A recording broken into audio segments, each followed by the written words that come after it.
Donald ট্রাম্পের শুল্ক যুদ্ধে বাংলাদেশের উপরও কোপ। ৩৭% হলো ট্যারিফ, বিরাট চ্যালেঞ্জে উন্নয়নশীলরা, বলছেন বিশ্লেষক। আমদানি করতে গেলে বাংলাদেশ সহ সকলেরই উচ্চ মূল্য দিতে হবে তাদের আমদানিকারকদের, যেটা বাংলাদেশের রপ্তানিতে নেতিবাচক প্রভাব ফেলতে পারে। অর্থনৈতিক স্বাধীনতার নামে মার্কিন প্রেসিডেন্টের শুল্ক আরোপে তীব্র প্রতিক্রিয়া সারা বিশ্বে। পাল্টা বাণিজ্য যুদ্ধের হুঁশিয়ারি অনেকের।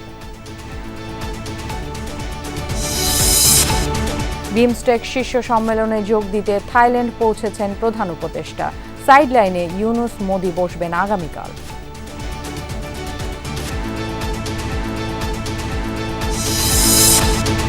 নির্বাচন প্রশ্নে অন্তর্বর্তী সরকার নিরপেক্ষতা হারালে দুর্ভাগ্যজনক হবে, বলছে বিএনপি।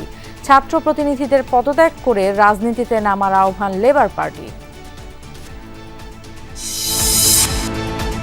ঈদের ছুটিতে কক্সবাজার সহ পর্যটন নগরীতে ভ্রমণপ্রিয় মানুষের উপচে পড়া ভিড়। বিধিনিষেধের কারণে সেন্ট মার্টিন দ্বীপে নেই পর্যটক।